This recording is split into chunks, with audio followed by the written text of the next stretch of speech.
Doctor صاحب کوئی گتھی سلجھا سکیں آپ کہ یہ پیسہ لگ کہاں رہا ہے؟ اس وقت تو سی پیک کے انفراسٹرکچر پروجیکٹ سے پنجاب میں پاور سیکٹر کے یا سی پیک کے اندر 12-14 ارب ڈالر پاور سیکٹر پہ لگ گیا تھا. اب یہ پیسہ کہاں لگ رہا ہے میں سمجھ نہیں پاتا. کوئی بڑا انفراسٹرکچر کا میگا پروجیکٹ نہیں ہے ہمارے سامنے.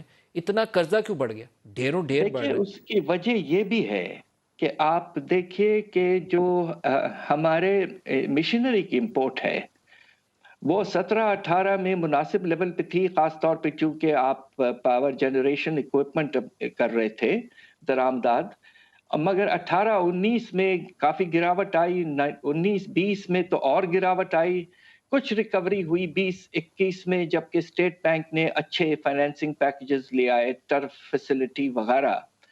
مگر اب مسئلہ یہ ہے کہ جب آپ سر سود کو بہت تیزی سے بڑھا رہے ہیں، تقریباً 175 بیسس پوائنٹس بڑھا چکے ہیں آپ، تو انویسٹمنٹ میں تو کمی آئے گی. اور پچھلے سالوں میں ایک اور چیز آپ دیکھیے کہ جبکہ قرضوں میں اضافہ ہو رہا ہے، ہمارا ڈیولپمنٹ پروگرام جو ہے اس کا سائز جو ہے وہ کم ہوتا جا رہا ہے بڑھنے کے بجائے. تو قرضے ہم نے جو لیے ہیں وہ زیادہ کنزمپشن یعنی کہ روز مرہ استعمال کے لیے ہیں، انویسٹمنٹ کے لیے بہت کم لیے گئے ہیں. یہ افسوسناک بات ہے. اس کی وجہ سے یہ ہوتا ہے کہ آپ کی ری پیمنٹ کیپیسٹی جو ہے لونز کی اس میں اضافہ نہیں ہوتا ہے اور بوجھ بڑھتا جا رہا ہے. اب میں تو سوچتے ہوئے بھی گھبرا رہا ہوں کہ آنے والے مہینے میں آپ کو اگر 30 ارب ڈالر تک ارینج کرنا ہے تو وہ کیسے ہوگا؟ یہ بہت بڑا ٹارگٹ ہے. 30 ارب ڈالر ہمیں پھر دوبارہ مشکلات میں پھنسائے گا سر. انٹرسٹ ریٹ بھی اوپر جانے کا بھی اور خدشہ موجود ہے. 14 دسمبر کو میٹنگ ہے اور میرے خیال میں آئی ایم ایف بورڈ میں جانے سے پہلے روپیہ بھی نیچے گرے گا اور انٹرسٹ ریٹ پالیسی ریٹ بھی اوپر جائے گا. جی آپ کا ججمنٹ مناسب ہے.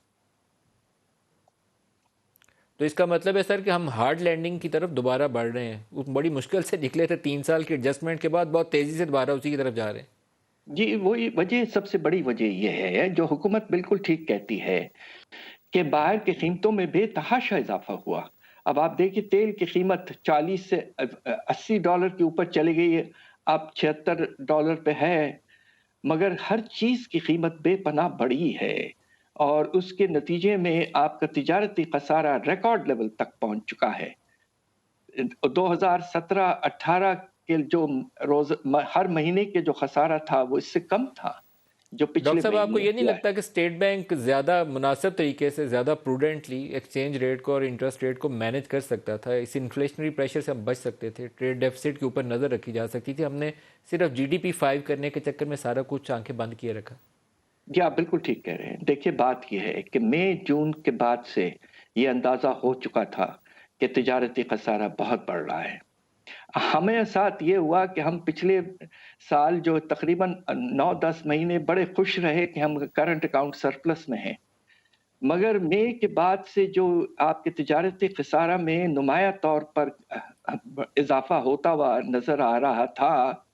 آپ نے اس وقت حکومت نے یا اسٹیٹ بینک نے کوئی خاص اقدامات نہیں لیے. یہ سلسلہ صرف شروع ہوا ہے اکتوبر نومبر میں، جبکہ یہ احساس ہوا ہے کہ یہ حد سے زیادہ بڑھ گیا ہے اور آنے والے مہینوں میں اگر اس لیول پہ رہے گا تو یہ انسسٹینیبل ہے، بالکل انسسٹینیبل.